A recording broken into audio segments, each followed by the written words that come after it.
الحمد لله رب العالمين والصلاة والسلام على رسوله محمد وآله وصحبه أجمعين. أما بعد، أعوذ بالله من الشيطان الرجيم. بسم الله الرحمن الرحيم. أفلم ينظروا إلى السماء فوقهم كيف بنيناها وزيناها وما لها من فروج. صدق اللہ العظیم. محترم و مکرم اساتذہ اکرام اور معزز سامعین، میری تقریر کا عنوان ہے توحید اور وجود باری تعالیٰ. حضرات، یہ بلند آسمان، یہ وسیع زمین، یہ جگمگاتے ستارے، یہ اونچے اونچے پہاڑ، یہ ہرے بھرے کھیت و کھلیان، یہ حسین سبزہ، یہ گہرے سمندر، یہ تیرتی مچھلیاں اور یہ اڑتی چہکتی چڑیا کس نے پیدا کی؟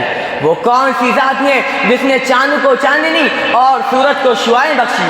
وہ کون سی ہستی ہے جس نے ستاروں میں جگمگاہٹ، چڑیوں میں چہچہاہٹ، بادلوں میں گھنگھناہٹ، ہواؤں میں سنسناہٹ، پھولوں میں مہک، خوشبوں میں دمک، جگنوں میں چمک، کلیوں میں لچک اور بادلوں میں دھمک پیدا کی؟ جس نے خزاں بہار، گل و گلزار، گنگناتے آبشار، دریاؤں میں شور، طوفانوں میں زور، آندھیوں میں تلاطم اور سمندروں میں طغیانی پیدا کی.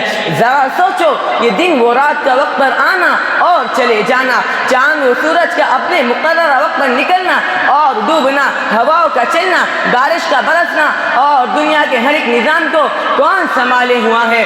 وہ کون سی ذات ہے جو یہ نظام چلا رہا ہے؟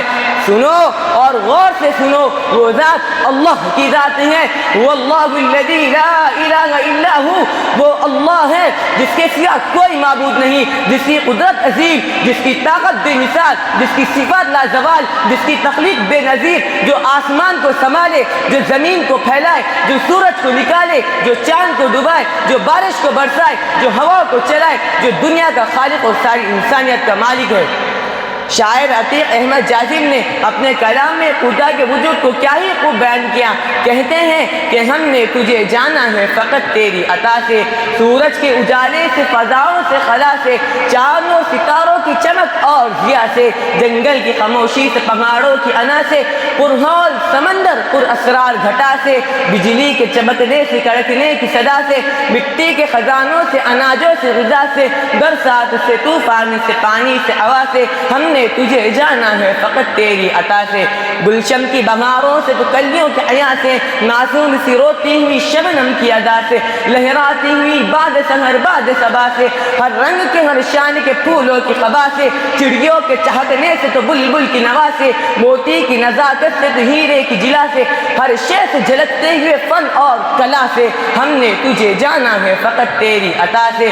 ابلیس کے فتنوں سے تو آدم کی خطا سے، اوصاف ابراہیم تو یوسف کی حیا سے، اور حضرت ایوب کی تسلیم و رضا سے، عیسیٰ کی مسیحائی سے، موسیٰ کے عصا سے، نمرود و فرعون کے انجام فنا سے، کعبے کے تقدس سے، مروہ و صفا سے، تورات سے، انجیل سے، قرآن کی صدا سے، یاسین سے، طہ سے، مزمل سے، نبا سے، ایک نور جو نکلا تھا کبھی غار حرا سے، ہم نے تجھے جانا ہے فقط تیری عطا سے. لہذا جب ہمیں یہ بات سمجھ میں آ گئی تو یہ بھی سمجھ لینا چاہیے کہ عبادت کا حقدار خدا کے سوا کوئی نہیں ہے. یہ پیشانی اگر جھکے گی تو صرف خدا ذوالجلال کے آگے، یہ سر اگر خم ہوگا تو صرف اللہ رب العالمین کے آگے.